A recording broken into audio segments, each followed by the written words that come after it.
Emily had just moved to the USA for college. She found an apartment in a city about a half-hour away from her campus. For the next 2 days, Emily and her parents, who had come to drop her off, were busy setting up her new home. While unpacking, they discovered an old cardboard box left by the previous tenants, but they set it aside. After 3 days, her parents said their goodbyes and left for home.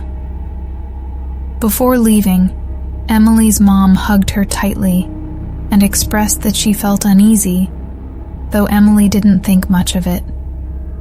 If only she had taken it seriously, because what was about to happen in the coming days was something no one could have imagined. Emily had a passion for photography and editing, and she hoped to pursue a career in it. However, due to financial constraints, she had never been able to buy a professional camera. But she was happy to be in the USA and had already made a lot of new friends at college. She even planned a small housewarming party for the coming Saturday. On Friday, she returned home from college and started cleaning her apartment for the party. While tidying up the balcony, her eyes fell on the old cardboard box that had been sitting there for days. The box was rotting, and a foul smell was coming from it. But for some reason, Emily felt drawn to it. When she opened it, she found some old items, including a vintage camera and a reel. Emily was overjoyed. She quickly removed the old reel and replaced it with a new one, excited to test the camera. She was surprised the camera still worked despite its age, but she brushed off the thought and immediately started taking pictures of the plants and flowers outside her apartment. Across the street lived an elderly lady, Mrs. Thompson, who would greet Emily every morning on her way to college. Emily took a few photos of Mrs. Thompson and her cat, thinking she would develop them as a gift for her. The next morning, Emily went to a nearby photo studio to have the pictures developed. She put the photos in an envelope and took them to Mrs. Thompson, who loved them. Back at her apartment, Emily began reviewing the rest of the photos and noticed something strange. In every picture, there was a faint, blurry figure in the background, with a smile on its face. As she continued looking through the photos, the smile seemed to grow more distinct, and the figure appeared to be getting closer in each shot. Suddenly, her doorbell rang. Her friends had arrived for the party, but Emily wasn't feeling well, so she canceled the party and sent them home. Feeling uneasy, she returned to her room and once again picked up the camera. This time, she took a few selfies in the mirror. As she clicked the photos, she noticed a crack forming on the mirror. The camera slipped from her hand in shock. When she looked up at the mirror, her reflection was still holding the camera, and the reflection had that same eerie smile on its face. She screamed and stumbled backward, falling over a chair. When she got up, the mirror appeared normal again, except for the crack. Thinking it was all in her head, she went to bed. 2 days later, while studying in the living room, she fell asleep in the afternoon and woke up at 3 a.m. She started to gather her books and head to her bedroom when she noticed something horrifying through the living room window. As Thompson was standing on her balcony, but with an unnaturally wide smile, just like in the photos. Emily froze, unable to move. Suddenly, a hand emerged from behind Mrs. Thompson, holding a shard of glass. It slashed across her throat. Emily tried to scream, but no sound came out. She shut her eyes tightly, and when she opened them, she was back in her bed. Mrs. Thompson's cat was wandering around the room. Thinking it was just a nightmare, she went back to sleep. The next night, around 9 p.m., she woke up to a call from a friend. She noticed the cat sitting in the corner, staring intensely at the camera. Emily's eyes widened in terror when she saw bloodstains all over her bed, claw marks from the cat's paws. Panicking, She ran to the window and saw Mrs. Thompson standing exactly where she had seen her the night before, with the shard of glass still in her hand.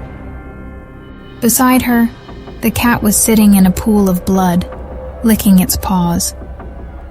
The flowers outside had wilted, and the plants were all dead. Emily rushed back to her room, but the cat had vanished. However, the bloodstains were still there, covering the room. She didn't know what to do, so she threw the camera into the trash.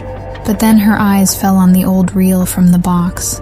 She picked it up and realized the photos on it were of Mrs. Thompson and the plants she had taken just 3 days ago.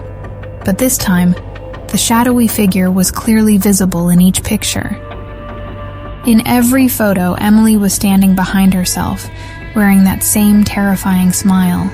Feeling like she was losing her mind, Emily flipped through the rest of the photos and saw something that made her freeze. The remaining photos were of her, some from her childhood, others from school. And in every picture, the shadowy figure was standing right behind her, grinning. Suddenly, there was a click from the trash where she had thrown the camera. But when she turned around, there was nothing there. Emily looked at the last picture on the reel. It was of her in the living room, holding the reel, and standing right in front of her were Mrs. Thompson and a crowd of people, all smiling eerily. Trembling, Emily looked up, and the shadowy figure was standing right in front of her, screaming, "Smile!" Since that night, Emily hasn't been seen at college, nor has she answered anyone's calls. Worried, her friends broke into her apartment with the landlord the next day, but there was no sign of her, only her belongings. And, in the middle of the room, the vintage camera and the reel. Emily's parents took her things, including the camera, back home. Months passed, but Emily was never found. One day, her younger brother picked up the camera and took a picture of a tree outside their house. 3 days later, the tree rotted away. When he had the photo developed, he saw Emily standing behind the tree. For decades, research has been conducted on positive energy, but negative energy has never been studied. Ghosts, witches, and spirits are merely forms of this negative energy. In the universe, there must be some unknown sources of negative energy, some mysterious forces that exist, but are beyond human perception. According to the principle of resonance in science, all kinds of energy are swirling around us. When, through special rituals, practices, or methods, we generate energy that matches that of negative energy, it becomes active, which in simple terms is called achieving mastery. What are these forces? How can they be controlled? Is there really such a force that humans are still unaware of? The author of this story is Sonia Saini. It was 2 a.m. and everything was ready. Night mode cameras were installed in every part of the mansion. Advanced audio recorders and digital multimeters were placed at intervals. Reedy was tied to a chair, while Anant sat right in front of her with his electromagnetic detector, completely alert to every sound. Priya and Sambhav were busy tracking the energy graph of the mansion with their meters. Suddenly, Priya's device started emitting a beeping sound, breaking the silence. Her meter indicated high energy near the kitchen. With a frown on her face and a dry throat, Priya took a sip of water and cautiously moved towards the kitchen. This mansion, once the residence of the village head, or you could say, a witness to his indulgences, was now a desolate, weeping ruin. The very mention of it made people in the nearby villages tremble. About 40 years ago, the last generation of the Thakur family fled from the mansion, barely saving their lives. No one dared to set foot on this land ever since. It is said that many brave souls and those who challenged evil forces entered the mansion, but none returned in a condition to speak about it. The mansion's story wasn't ordinary. It was filled with mystery and terror. Upon reaching the kitchen, Priya received the strongest signal near the window. Meanwhile, Sambhav, following the signals throughout the mansion, reached the garden behind the kitchen, where the signals peaked. The two exchanged glances and drew a circle on their graph, indicating the energy source. Just then, the signals near Priya and Sambhav started weakening, while a loud beep emerged from the meter in Anant's room.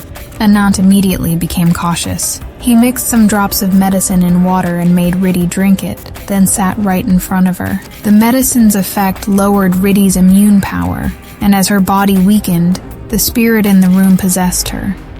Fear began to fill the atmosphere. Whispering and the sound of footsteps from the other rooms disturbed the calm. The camera fell to the floor and shattered. All the energy-detecting instruments began to beep simultaneously. Outside, the sound of an owl's hoot added to the eerie ambiance.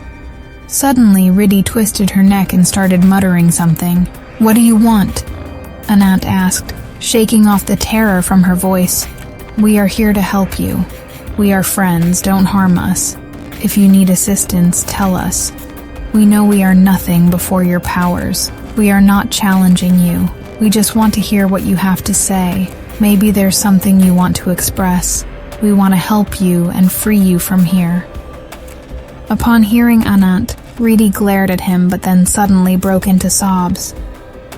"That Thakur dragged me away from my wedding. The one whose name was etched in my mendi didn't even look at me from behind the veil, but that cruel man made me a toy for his friends. Every night they used me for their pleasure. Eventually, I became the mother of a daughter. For her sake, I endured everything. Years passed, and my daughter turned 12. She too lived a life of neglect like me. Then one day, those monsters set their eyes on her. They took her away. I decided that what happened to me would not happen to my daughter, so I took an axe and attacked them. But I was alone, and they were 4. They butchered me and my daughter with that same axe, and buried us in this mansion. My child, my poor child," Riddhi screamed, her voice cracking with anguish. "That day I was weak, but now I am not. I took my revenge, piece by piece. I left no one. I destroyed them all," she said with a chilling laugh. "We will get you justice," Anant said. "But now let go of your anger. Take your daughter and leave. This is not your world anymore. Let your daughter rest in peace." Suddenly, Priya's meter started reacting again. She signaled Sambhav to be cautious, and moved in the direction indicated by the meter. As they reached a specific spot in the mansion, the meter began beeping loudly, and a whirlwind started forming right in front of them. All their instruments started beeping. Anant rushed towards the source of the sounds, and all the equipment pointed to the same conclusion. Something was definitely there. She said they were buried here. "I think something is buried," Anant said. Upon digging, they found 2 skeletons, one of a woman and the other of a child. After conducting their proper funeral, the police registered the case, and the spirits finally found peace. The mansion was now free from its negative energy. It took Riddhi about a week to recover. After completing the project of the Aliganj mansion, the 4 research students, Anant, Riddhi, Priya, and Sambhav, were discussing their research in the library. They were researching ghost hunting. Each of them was fearless and fully dedicated to their work. If you enjoyed this story, don't forget to subscribe to our channel